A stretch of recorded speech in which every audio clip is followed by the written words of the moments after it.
Hi there, an unshaven Densko here. An amp?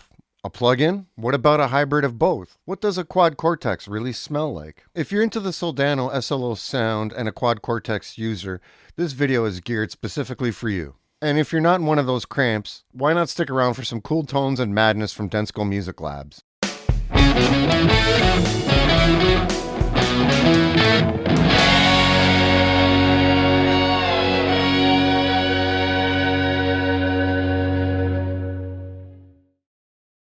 In today's madcap, epic, and action-packed episode of Gear Journeys, we're taking a dive deep into the pool of tone, namely the sound of the SLO from Soldano. I've been hunting that tone for many years and have many questions about attaining it, so I made this tricky-to-make video, and I don't even know if that was English. I even have a script for it you might see me looking at every once in a while. Now, the SLO amp has been a favorite tone of mine personally for many years, and there's a lot of great users out there like, Eddie Van Halen, Stevie Ray Vaughan, Gary Moore coming to mind, and a lot of others that I'm just too lazy to research about. Please leave your favorite in the comments. There's a lot of cool history about Mike Soldano and his amps, and his pedals and other ventures. Mike worked on tons of amps in the 80s, culminating in building amps himself, and which eventually birthed the SLO100 there. You can find extensive info on Mike and the Soldano company on the good old interwebs out there. It was a popular amp for a while, and it got a little more popular again when it was reissued. They were hard to come by for some time and frankly got a little bit expensive out there. Fans like me were happy when Mike and team eventually released the SLO30, and that was after Mike started working with boutique amps distribution. The smaller brother to the 100, the 30 is the same amp, or at least designed to be exactly the same amp, just with a scaled down power section. So in this video, we're going to look at getting that SLO sound using a few different methods. I'm going to employ as many of those that I have access to get that juicy SLO sound, or flavor, because it's juicy. You know what I mean. So holy crumb, this is where we get into the sonic swamp here. This might be a longish video, so please note that timestamps will be noted in the description below. Good if you want to skip sections. Also, this video is not sponsored or paid for by any companies. I bought all this gear myself. Our experiments in Densko Music Labs are meant to be a free public service and just friendly dialogue. Your shares, comments, likes, and most importantly, subscriptions are greatly appreciated as I try to grow my small but mercurial channel. So let's get into things a little deeper now. So at a high level, we're basically comparing my mic'd unmodded genuine SLO30 amp to various software versions of the SLO100, and for a bonus, a QC capture of my SLO30. I've done my best to keep things tidy and constant in the lab to get the best possible comparison within certain limitations like volume levels, video lengths, speakers, mics, and a bit more on that later. I don't have a SLO100 amp pedal or that little solid state unit either. A side effect of this experiment is that I found multiple ways to deploy that SLO sound live or in the studio. I make these videos mostly for my own crazy curiosities, but hopefully this video gives some ideas for your particular use case. Now let's talk about my setup and get the wild honey badger out of the room. One of my highest viewed videos a few years back was about me getting the Quad Cortex initially. And that was only to be topped a few months later by a video I made where I was getting rid of the Quad Cortex. You can watch those videos for more info on that debacle. So yes, the Quacked Vortex is back for a few reasons. It's on a board mixed with my favorite pedals.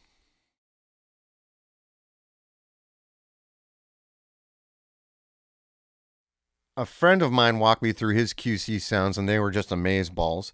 He showed me some tricks with IRs and EQ to get some better results. Also, I was happy when the Pliny and Soldano plugins became available on the Cortex, along with some other updates to the operating system that were Neural DSP completed. It's basically a bloody powerful unit. I use it for live streams, and basically all the experiments in this video would not be possible without the Quad Cortex. Hence the clickbait title of this video being a bit of a Quad Cortex redemption, because I've basically found out how to exploit its utility, and I've turned a corner in my headspace with my patience and know how to get in there and dial sounds in better. So yes, I bought a Quad Cortex again, and I can tell you that the taste of crow is not the same as the taste of chicken. You can make fun of me in the comments. Just remember, we're riding the QC like a horse instead of a wild turkey. Let's show the experimental setup here with the emphasis on mental. I'm recording everything into Logic Pro, using a Mark of the Unicorn 8 Pre as my analog to digital interface and converter.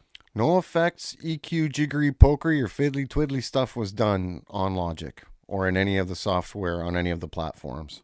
Now from the computer to the 8 Pre, the 8 Pre is plugged into a small rack containing API 512V preamps. I'm using two SM57s placed roughly where I think they sound good, and it's just a close approximation I can get in terms of the capture and what is set up on the Quad Cortex plugin IR. Speakers are Celestion Vintage 30s in a Hughes & Kettner TM112 closed back cabinet. And lastly, this guitar here is a custom shop Les Paul Standard Class 5. It's got I believe a Burstbucker Plus pickup in the bridge. Standard riffage applies. Now you might have noticed that my SLO100 is plugged into a Boss Waza tube amp expander, and that's because I like my neighbors. I'll be starting the sound samples off with my SLO100 as sort of my baseline for tonal comparison. That amp will be mic'd and set up using the rig that I just covered. Then I'm going to plug the Quad Cortex into the effects return of the SLO100. That's to hear the SLO plugin, the stock SLO100 that comes with the Quad Cortex, and a capture of my SLO100 through the same mic and recording setup. By doing that, I can use the power section of the SLO100 to keep things kind of equal. So no IRs will be used in the first four sound samples you hear, just the Quad Cortex and the real amp going head to head, and mic'd off to a real speaker using preamps. We then go fully digital, and in the sound samples next, you'll hear the SLO100 plugin with the SLO IR cabinet simulation that comes with it, straight into Logic off my Mac. This is probably the cheapest way to get the sound of an SLO into your DAW without an amp or Quad Cortex or any junk or other hassles. Now, other developers have plugins that simulate the SLO sound, but I'm an obsessive and picky nerd for branding and things like that, and I've had too much coffee, even though it doesn't probably look like that. And yes, finally, because again, this is a Quad Cortex redemption video, I'm going to try running that same SLO plugin, the stock SLO100 model that comes with the Quad Cortex, and a capture of my SLO100, all directly from the Quad Cortex through my preamps. This is kind of like the last comparison and maybe most hybrid setup I can sort of think of. For my capture, I won't use any IRs because essentially there's already an IR and a cab baked into my capture. I have a single patch on my QC setup with all of these blocks, basically. I really did my best within these parameters and with the settings I had to, equalize everything. And I'm basically using a handful of riffs and a type of Soldano tone that I enjoy. Here are my amp settings.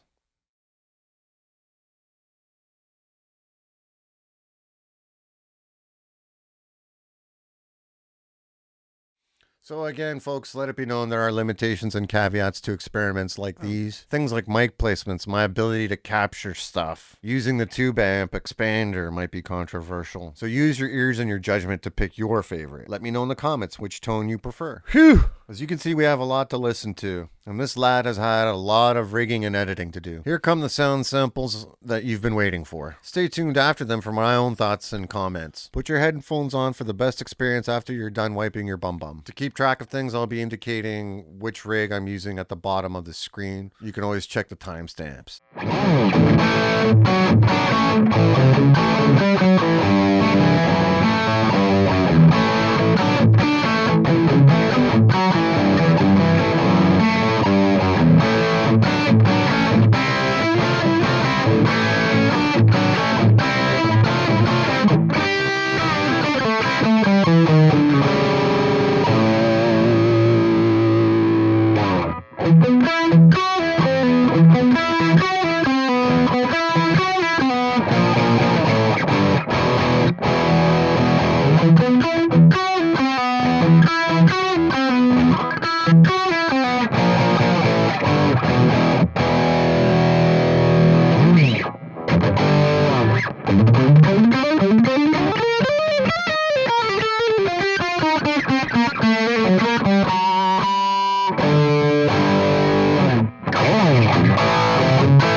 Wow, so that was a lot of Soldano for your money. Speaking of cash, I can upload my capture to the Cortex cloud for free, but to be honest, it kind of sucks. I need some heavy doctoring for it to sound good. But hey, leave enough comments and I'll do almost anything. Right away, I'll tell you my ears got a bit saturated with that tone while putting this all together. You might say my ears were slow to adapt. No comments about dad jokes unless you got more of them. So yeah, my thoughts and comments are, well, I'll just rank them. Personally, I'm just going to go in the order that they were presented and which spot I like them in. We first heard the SLO30 mic, which is obviously my number one. As a baseline, it just sounds great. Then we heard the SLO100 plugin off the Quad Cortex mic into the preamps, and that's number 2. And then the stock SLO100 that comes with the Quad Cortex was my number 3. That sounded great mic'd up going into the preamps. We then heard my SLO30 captured, and that's actually number 8. That's the worst one. The SLO captured through the mics is probably tied with the SLO captured just going through the preamps. Those two are 7 and 8. Next, we heard the SLO100 plugin off of my Mac with an SLO100 cabinet that comes with it. And that was also at the bottom of my list. It's a real good pure SLO tone, but not one that I really see myself using that much. Needs a lot of sculpting, I think.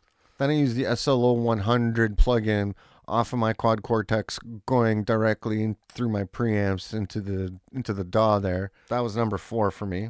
And then following that was the stock SLO100 model that comes with the Quad Cortex plugged in through the preamps into the DAW. So we have my captures at the bottom, the amps going through the preamps, and then finally the mic'd amps going through the preamps is kind of the 3 main sections there. I'm dropping my rankings in the description. Please put yours in there too for the love of tone. And folks, these choices are mine and mine alone.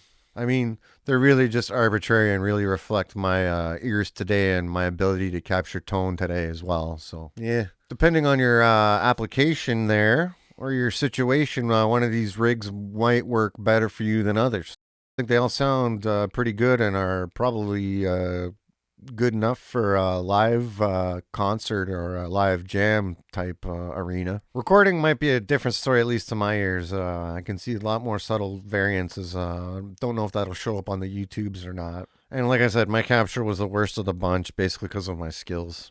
Yeah.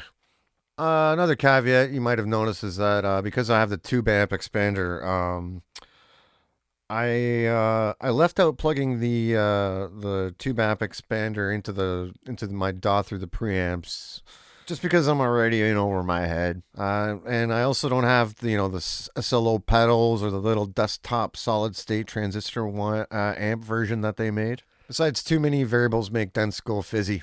The big question is, which tone or which rig did you like? Which combination worked for you? Despite the caveats that I mentioned, what else looks shady about my testing rig? What did I miss? Our complaints department is unfortunately out to lunch permanently. But ask me or tell me anything about this video, including are there any future comparisons you'd like to see?